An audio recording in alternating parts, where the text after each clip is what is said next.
Bom dia a todos, muito amados irmãos e irmãs. Neste dia 2 de julho, primeiro sábado do mês, nós queremos recordar a devoção dos 5 primeiros sábados e, portanto, oferecer a missa, a comunhão, se possível a confissão reparadora também, né?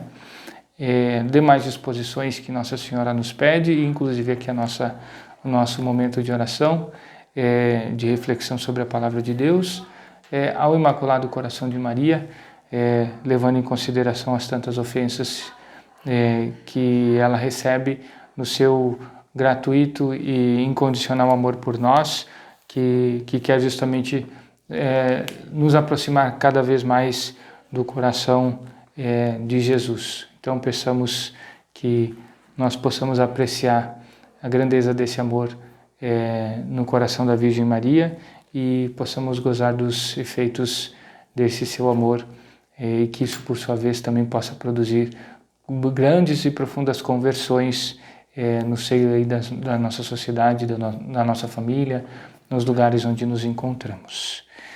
Vamos invocar o Espírito Santo em nome do Pai, do Filho e do Espírito Santo. Amém. Vinde, Espírito Santo, enchei os corações dos vossos fiéis e acendei neles o fogo do vosso amor. Enviai o vosso Espírito e tudo será criado, e renovareis a face da terra. Oremos a Deus que instruístes os corações dos vossos fiéis. Com a luz do Espírito Santo, fazei que apreciemos retamente todas as coisas, segundo o mesmo Espírito, e gozemos sempre de sua consolação. Por Cristo, Senhor nosso. Amém. O Evangelho de hoje, o padre tinha esquecido de avisar, né? Mas talvez muitos já tenham isso nos aplicativos, enfim. É Mateus, capítulo 9, versículos 14 a 17. Mateus 9, 14 a 17. O Senhor esteja convosco, Ele está no meio de nós. Proclamação do Evangelho de Jesus Cristo, segundo Mateus. Glória a vós, Senhor. Naquele tempo, os discípulos de João aproximaram-se de Jesus e perguntaram: por que razão nós e os fariseus praticamos jejuns, mas os teus discípulos não? Disse-lhes Jesus: por acaso os amigos do noivo podem estar de luto enquanto o noivo está com eles? Dias virão em que o noivo será tirado do meio deles. Então sim, eles jejuarão. Ninguém coloca remendo de pano novo em roupa velha, porque o remendo repuxa a roupa e o rasgão fica ainda maior. Também não se coloca vinho novo em odres velhos. Senão os odres se arrebentam, o vinho se derrama e os odres se perdem. Mas vinho novo se coloca em odres novos, e assim os dois se conservam. Palavra da salvação, glória a vós, Senhor. Muito amados irmãos e irmãs, nós estamos aqui então diante dessa frase que pode parecer um pouco, ou dessa situação que pode parecer um pouco estranha para nós. Por que Jesus dispensa os seus discípulos do jejum? E aqui a resposta ou o entendimento passa pela compreensão do significado da presença viva, real de Jesus na sua vida humana, no tempo que viveu, então, em nosso mundo, porque justamente o que Nosso Senhor está dizendo quando compara a sua presença com a festa de casamento, né, e compara os discípulos com os amigos do noivo, ele justamente está se colocando como aquele que é o esposo, o esposo definitivamente, ou seja, o esposo de toda a humanidade. Então, portanto, de alguma maneira ele está dizendo que a relação com ele é aquela que esclarece o lugar das coisas. A partir da relação com o nosso Senhor é que nós vamos entender o lugar de cada coisa. Porque temos o Senhor como nosso esposo, sabemos então nos alegrar com o nosso esposo, chorar com o nosso esposo, amar o nosso esposo e amar nele todas as coisas. Enfim, é importante entender que, ou seja, o reconhecimento do lugar de nosso Senhor, né, na centralidade da nossa vida, da história, é o que nos permite compreender as coisas segundo a verdade. Porque assim como uma festa de casamento é impossível sem o noivo e a noiva, da mesma forma a nossa vida deveria ser impossível sem o Cristo. Nós não poderíamos sequer imaginar a nossa vida sem uma relação profunda, constante com o Cristo. E é a partir daí também que nós entendemos o lugar do jejum. O jejum aqui, que então os discípulos de João praticavam por austeridade, os discípulos dos fariseus praticavam muitas vezes só de maneira legalista, exterior. O jejum ele tem uma função. Ele não é simplesmente um rigorismo que precisa ser aplicado porque no passado se fazia assim e passou de tradição de geração em geração, Mas o jejum ele serve para justamente, vejam só, estabelecer um melhor canal de comunicação com o Senhor. Porque esforçados pelo jejum, abster-nos da comida e oferecermos isso em sacrifício, gesto de amor, nós vamos experimentando um efeito de abertura do coração, do ouvido, espiritualmente falando, para escutar Nosso Senhor. Então, à medida que nós vamos sabendo nos servir desses instrumentos, desses meios da vida espiritual, nós vamos aprendendo a importância de, por exemplo, em momentos de confusão, em momentos decisivos, precisamos tomar uma decisão importante, estamos passando por um momento de dificuldade, aí entra o jejum. Ou estamos enfrentando uma luta muito grande em relação a uma cruz, a um problema na família, a incompreensão com alguma pessoa no trabalho, a um perdão que precisa ser dado, enfim, tantas realidades. Essas realidades, elas pedem justamente que nós saibamos usar do jejum como um instrumento que facilite a compreensão, a escuta da voz de Deus.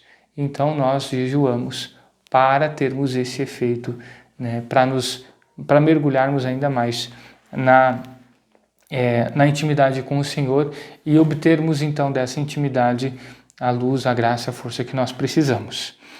Depois então nós vemos justamente em consequência as palavras que seguem nos últimos versículos desse trecho que nós escutamos.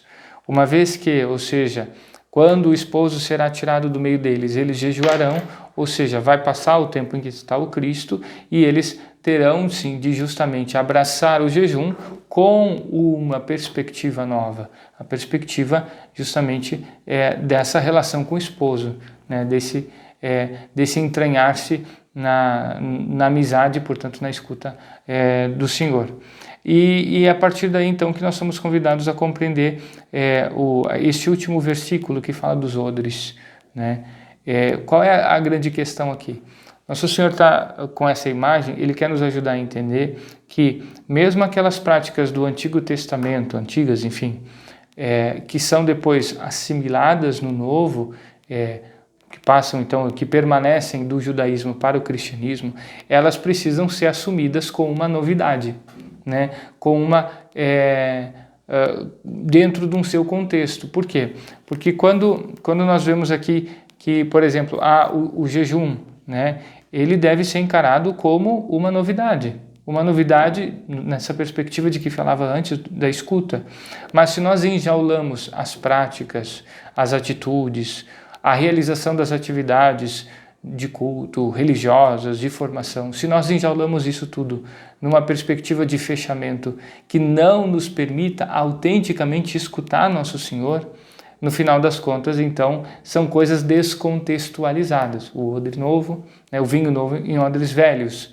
Em outras palavras, se nós não temos um espírito restaurado, uma mentalidade iluminada pela verdade, pela graça de Deus, até mesmo as coisas que nós fazemos que são próprias da fé, da religião, elas vão sendo, de alguma forma, não vão tendo seu efeito, vamos dizer assim. Por quê? Porque justamente estão fora do contexto. Eu quero colocar a perspectiva, por exemplo, da participação no sacrifício de Nosso Senhor, que restaura a minha vida, numa mentalidade caduca, de quem não entende tudo o que está em jogo, de quem não reconhece a grandeza da presença de Nosso Senhor e da ação dele. Então eu vou lá simplesmente porque, eu tenho que cumprir um preceito, né? Uma visão legalista. Espero que tenha ficado claro, ou seja, a participação, para usar o exemplo da missa, corresponde uma disposição, eu diria assim, ávida de desejo de buscar a graça de Deus, de entrar nessa relação de profunda intimidade, de diálogo intenso da minha vida com o sacrifício de Cristo. E, portanto, eu não vou estar lá só de corpo presente, mas eu vou trazer tudo aquilo que eu tenho, tudo aquilo que eu sou, os meus sacrifícios, as minhas dores, as minhas alegrias, tudo eu coloco em comunhão com o nosso Senhor. Né? E, portanto, aí aqui sim nós temos essa concordância, né? Odres novos em vinho novo em odres novos, ou seja, as disposições que vamos dizer assim, se equiparam, se equivalem, né? E, portanto, podem dar frutos. Peçamos então a Nosso Senhor que nos dê essa renovação do espírito e do coração para tirarmos bons e profundos proveitos daquilo tudo que vivemos na nossa fé, na nossa relação com o Senhor. Louvado seja nosso Senhor Jesus Cristo, para sempre seja louvado. Bom, vamos aos nossos recados. Lembrando que amanhã, então, domingo, temos a nossa festa de São Pedro, a missa às 10 horas da manhã, o almoço depois, então, no salão, o convite a confraternizarmos, a compreendermos a importância da vivência da unidade na nossa paróquia a partir justamente da fé. Né? Não somos uma paróquia, não estamos unidos porque o padre é legal ou o padre é chato, porque a música é boa ou é ruim, porque a igreja é bonita ou é feia. Né? O que nos une é Nosso Senhor. Nosso ponto de unidade é Ele. Né? E é o fundamento que justamente sustenta toda a nossa vida em comunidade. Então, sem isso, nós erraríamos de feio na nossa caminhada de igreja e seríamos uma contradição. Então, repito, procuremos viver intensamente também hoje, amanhã, né? Hoje o terceiro dia, do tríduo, e amanhã então o dia da festa, certo? Seguindo então, nós temos aqui a reunião do nosso CPP na terça-feira, dia 5, às 19 horas no Salão São José. A pizza do ECC no dia 9 no Salão São José, então eles já estão, com os cartões à disposição, não sei se já foram todos vendidos, mas então a entrega vai ser no dia 9 lá no pavilhão. No dia 23, então aqui 3 sábados, o terceiro sábado, ou melhor, o quarto sábado, né, nós teremos o recolhimento de namorados. Então, todos que nós saibamos que são namorados, que estejam nessa fase tão bonita e tão importante, mas ao mesmo tempo tão difícil e às vezes confusa, né? Por favor, que nós possamos fazer chegar a eles o convite a participarem desse momento de partilha, de contato com outros casais de namorados, que vise edificá-los nesse tempo tão bonito, né? E que o objetivo é esse, evitar que façam coisas das quais vão se arrepender depois. Né, que acabem estragando bons e profundos relacionamentos com imaturidades e outras coisas mais. Então, por favor, aproveitemos essa ocasião, dia 23, às 2 da tarde, no nosso Salão São José. E estamos ainda, então, a festa amanhã, mas a rifa, ou melhor, a ação entre amigos, o nome rifa não cabe aqui, mas a gente acaba se acostumando. A nossa ação entre amigos, ainda, então, estendemos a venda até o Dia dos Pais. Então, a gente pede o esforço de toda a comunidade para continuarmos aí vendendo os números. Os festeiros têm os bloquinhos, nós espalhamos aí em vários membros da comunidade, aqui na Secretaria da Paróquia, na capelinha ali na frente da igreja, né? Então, na lojinha. Então, aí temos os nossos bloquinhos à disposição. O valor é R$30, nós fizemos apenas 4.000 números e nós temos 8 prêmios. O primeiro deles é um Fusca azul, ano 79. Muito bem. Seguindo adiante, vamos então colocar nas mãos do Senhor a vida, o coração dos nossos irmãos que hoje celebram o seu aniversário, como também daqueles que celebram o aniversário de casamento. Queremos confiá-los ao Senhor e à sua Santíssima Mãe, a Virgem Maria, que poderosamente interceda por vocês. Ave Maria, cheia de graça, o Senhor é convosco. Bendita sois vós entre as mulheres, e bendito é o fruto do vosso ventre, Jesus. Santa Maria, Mãe de Deus, rogai por nós, pecadores, agora e na hora de nossa morte. Amém. O Senhor esteja convosco, Ele está no meio de nós. Pela poderosa intercessão da Santíssima Virgem Maria, nossa Mãe, desça e permaneça sobre vós a bênção de Deus Todo-Poderoso, Pai, Filho e Espírito Santo. Amém. Fiquem todos com Deus, um abençoado final de semana. São Pedro, rogai por nós.